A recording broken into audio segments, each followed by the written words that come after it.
அனைவருக்கும் காலை வணக்கம். இன்னைக்கு செப்டம்பர் 2ஆம் தேதி செவ்வாய்க்கிழமை. நோபல் பரிசு பெற்ற ஜெர்மானிய வேதியியலாளர் ஃபிரெடரிக் வில்ஹெல்ம் ஆஸ்வால்டு நீர்த்தல் விதின்னு சொல்லுவாங்க. ரொம்ப முக்கியமான ஒரு நீர்த்தல் ஆங்கிலத்தில் சொல்ல தெரியல. அது கெமிஸ்ட்ரியில் ரொம்ப முக்கியமான ஒரு விதி என்பது ஒரு முக்கியமான ஒரு தகவல். நோபல் பரிசு பெற்ற ஜெர்மானிய வேதியியலாளர் ஃபிரெடரிக் வில்ஹெல்ம் ஆஸ்வால்டு பிறந்த தினம் என்று செப்டம்பர் 2 செவ்வாய்க்கிழமை. லத்வியா நாட்டின் ரிகா நகரில் ஜெர்மானிய தம்பதியின் மகனாக பிறந்தார்.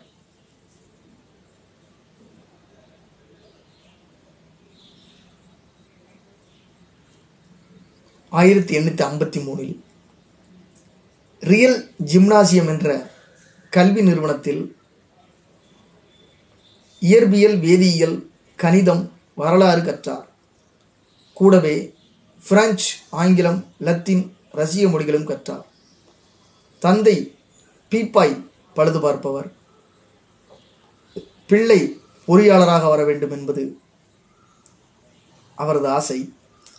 ஆனால் ஆஸ்வால்டு சிறுவயதிலிருந்தே வேதியியலில் நாட்டம் கொண்டவர். டார்பர்ட் லாண்டஸ் பல்கலைக்கழகத்தில் இயற்பியல், வேதியியல் பயின்றார்.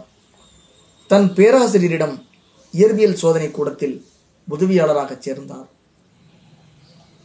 இயற் வேதியியல், அதாவது பிசிக்கல் கெமிஸ்ட்ரியில துறையில் விரிவுரையாற்றும் வாய்ப்பு கிடைத்தது. பணியாற்றிக் கொண்டே பல ஆய்வுகளை மேற்கொண்டார். 1878 முனைவர் பட்டம் பெற்றார். ரிகா தொழில்நுட்ப பல்கலைக்கழகத்தில் வேதியியல் பேராசிரியராக 1881 காங்கிரஸ் தொடங்குறதுக்கு 4 வருஷத்துக்கு முன்னாடியே நியமிக்கப்பட்டார். அங்கு மாணவர்கள் போற்றும் ஆசிரியராக சிறந்த ஆராய்ச்சியாளராக பிரபலமடைந்தார். இவர் பிறந்த நாடு பாருங்க, லித்வியா, மன்னிக்கவும் பொறுத்துக்கொள்க, லத்வியா அப்படின்ற ஒரு நாடு. அங்கு 6 ஆண்டுகள் பணியாற்றிய பிறகு 1887 லெய்ப்சிக் நகருக்கு சென்றார். லெய்ப்சிக் பல்கலைக்கழகத்தில் இயற்வேதியியல் பேராசிரியராக பணிபுரிந்தார். மின்வேதியியல், ரசாயன இயக்கவியல் குறித்து ஆய்வு மேற்கொண்டார். இத்துறையில் நீர்த்தல் விதியை கண்டறிய இவரது ஆராய்ச்சிகள் உதவின. இது ஆஸ்வால்டு நீர்த்தல் விதி எனப்படுகிறது. வினைவேக மாற்றம் குறித்து ஆராய்ச்சி செய்தார். தொழில்துறை சார்ந்த வேதிப்பொருள் உற்பத்தி, உயிர்வேதி முக்கியத்துவம் வாய்ந்த வினைகள் போன்றவற்றில் வினைவேக மாற்றம் பங்கு வகித்தது. வினைவேக மாற்றம், ரசாயன சமநிலை மற்றும் எதிர்வினை இயக்க வேகம் குறித்த கண்டுபிடிப்புகளுக்காக 1905 வங்கப்பிரிவினை, 1907 சூரத்து பிளவு, 1909 மறுபடியும் வங்கம் ஒன்று சேருது. அந்த வருஷத்துல நோபல் பரிசு பெற்றார். ஆற்றலியல் குறித்தும் முக்கியத்துவம் வாய்ந்த பல அம்சங்களை கண்டறிந்தார். லெய்ப்சிக் பல்கலைக்கழகத்தில் சுமார் 20 ஆண்டு காலம் பணியாற்றியவர் அதை இயற்பியல் சார்ந்த வேதியியல் கல்விக்கான உலகின் மிகச்சிறந்த கல்வி நிறுவனமாக மாற்றினார். Textbook of general chemistry, outline of general chemistry என்பது உட்பட பல பாட புத்தகங்களையும் பகுப்பாய்வு வேதியியல், அனலிட்டிக்கல் கெமிஸ்ட்ரி, மின் ரசாயனவியல், எலக்ட்ரோ கெமிஸ்ட்ரி, கனிம வேதியியல், இன்ஆர்கானிக் கெமிஸ்ட்ரி உள்ளிட்ட பல பிரிவுகளின் நூல்களையும் எழுதி வெளியிட்டார். 1894 ஆராய்ச்சிகளில் மட்டுமே கவனம் செலுத்தினார். இயற்கை தத்துவம் குறித்து அதிக கவனம் செலுத்தினார். 1906 ஓய்வு பெற்ற பிறகும் கல்வி மற்றும் அறிவியல் வளர்ச்சிக்கு முக்கிய பங்காற்றினார். ஆற்றலியல், பொருண்மைவாதம் ஆகிய துறைகளில் கவனம் செலுத்தினார்.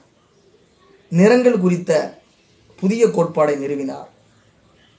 இயற்பியல் வேதியியல் துறையின் முன்னோடி, அதாவது பிசிக்கல் கெமிஸ்ட்ரிக்கு ரொம்ப முன்னோடியாக இருக்கிற இவர் என்று போற்றப்படும் வில்லியம் ஆஸ்வால்டு 79 வயசு 1932 நம்மளை விட்டு நீங்கினார், மறைந்தார். மாபெரும் ஒரு முக்கியமான ஆளுமை. ஆஸ்வால்டு நீர்த்தல் விதியை கண்டுபிடிச்சவர். ஆனால் அவர் பேர்லேயே நீர்த்தல் விதி. இந்த ஒரு மாபெரும் ஒரு ஆளுமையை சந்தித்த மகிழ்ச்சியோட இந்த நாளை நம்ம நினைவு கூறுவதோடு இந்த ஆஸ்வால்டு நீர்த்தல் விதியோட டெஃபினேஷனை மட்டும் மீண்டும் பார்க்குறோம். 1887 லெய்ப்சிக் நகருக்கு செல்கிறார். லெய்ப்சிக் பல்கலைக்கழகத்தில் இயற்பியல் வேதியியல் பிசிக்கல் கெமிஸ்ட்ரி பேராசிரியராக பணிபுரிகிறார். மின் வேதியியல் எலக்ட்ரோ கெமிஸ்ட்ரி ரசாயன இயக்கவியல் இதுல குறித்து ஆய்வு மேற்கொள்றார். இத்துறையில் நீர்த்தல் விதியை கண்டறிய இவரது ஆராய்ச்சிகள் உதவின. மின்வேதி எலக்ட்ரோ கெமிஸ்ட்ரிக்கும் ரசாயன இயக்கவியல்லையும்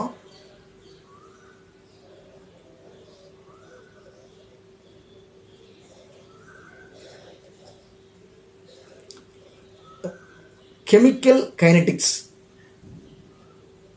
அப்படின்னா ரசாயன இயக்கவியல், இந்த ரெண்டு குறித்து ஆய்வு மேற்கொள்ளும் போது நீர்த்தல் விதியை கண்டறிய இவரது ஆராய்ச்சிகள் உதவின. இது ஆஸ்வால்டு நீர்த்தல் விதி எனப்படுகிறது. நன்றி, வணக்கம்.